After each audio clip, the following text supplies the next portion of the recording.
સિદ્ધિઓની વાત કરીએ તો આપણી પાસે મહાનુભાવ ડોક્ટરો છે, ટેકનોલોજી છે, સ્ટાફ મિત્રો અને મેનેજમેન્ટ સપોર્ટ છે, જેના કારણે આ શક્ય છે. તો કોઈ એમ કહો કે આની તકલીફ જલ્દીમાં સોલ્વ નહીં થાય, કદાચ બીજી એવું કે બીજી જગ્યાએ જવું પડશે, આપણે કહી શકીએ. What is a fatty liver actually? So fatty liver can be caused. We see nowadays that fatty liver disease is one of the most common finding. So does all fatty liver disease patient needs investigation?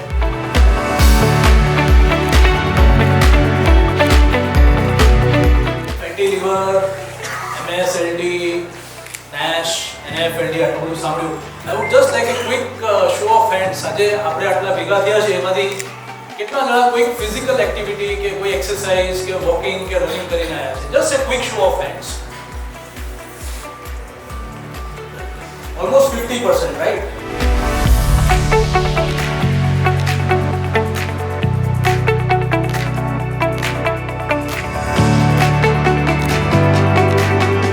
Thanks to Shanti Hospital, ખાસ કરીને પરિમલભાઈ.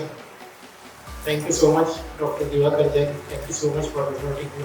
કે આ fatty liver અથવા liver failure એ new pandemic છે. તો આ new પેન્ડેમિકનો શિકાર હું પણ થયો હતો.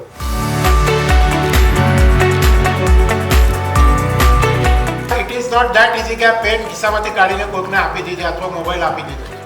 એટલું સરળ નથી. ટ્રાન્સપ્લાન્ટ એટલે હ્યુજ કામ છે.